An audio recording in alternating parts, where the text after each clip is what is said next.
here. This is quite a setup. Good morning, Billy. How are you? Oh, fine. Would you like to introduce the band before we get going? Well, Ira Coleman plays bass. Ira Coleman. Good morning, Ira. And Wayne Krantz is our guitarist. Playing very successfully since the early 70s. It looks like you add a drum or two every few years, doesn't it? This is the biggest drum set I've ever seen. Me too. Actually, it's not really true. I mean, there's some people like Eddie Van Halen and actually Louis Bellson who got me started with the concept. Louis's been known to play 5 bass drums. He's worked with the Boston Pops and he's done stuff like that, and he got me started with this whole kind of stuff. Well, when did you realize that just having a snare drum and a couple of tom-toms and a bass wasn't enough to express what you wanted to play? Well, actually, it was forced upon me around 1972 by a colleague of mine named John McLaughlin, who was we were working together with a band called the Mahavishnu Orchestra. And one day he came in to me at rehearsal and said, you know, I really would appreciate it if you would try 2 bass drums. And first I balked at it. And I'm like, who needs it? Then I tried it, just because I was curious.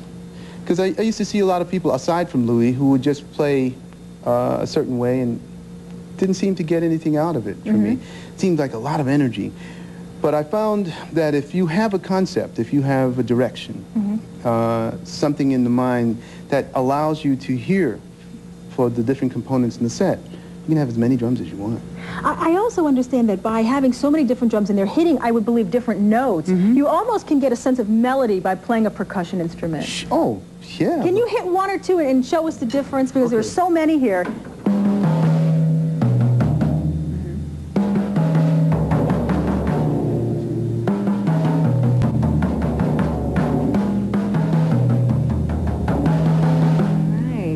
Okay, I understand now. And you have the 2 more down here that you can't even see at home.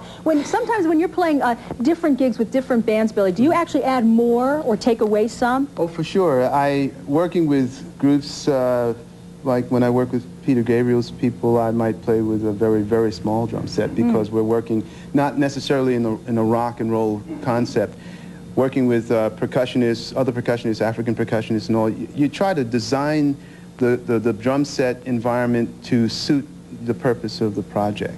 You've mentioned the Mahavishnu Orchestra and Peter Gabriel, and I know you play with the late Miles Davis. When they request you to play with them, what do you bring with you? Why do they want you? Well, I guess my personality in terms of how I present my concepts through the instruments, and that's primarily what I do when I seek to engage the likes of Wayne Krantz and Ira Coleman. I'm looking for personalities that can blend with mine and project a unified image, musical image. Well, I know that you'll be playing tonight at the Impacts. Yeah. One show, 8 o'clock. Yeah, some tickets still available, so I hope everybody comes out. All right, well, we'll let you get back to it, Billy, because I have a funny feeling they won't be available for long. Everybody, please welcome once again the Billy Cobham Trio.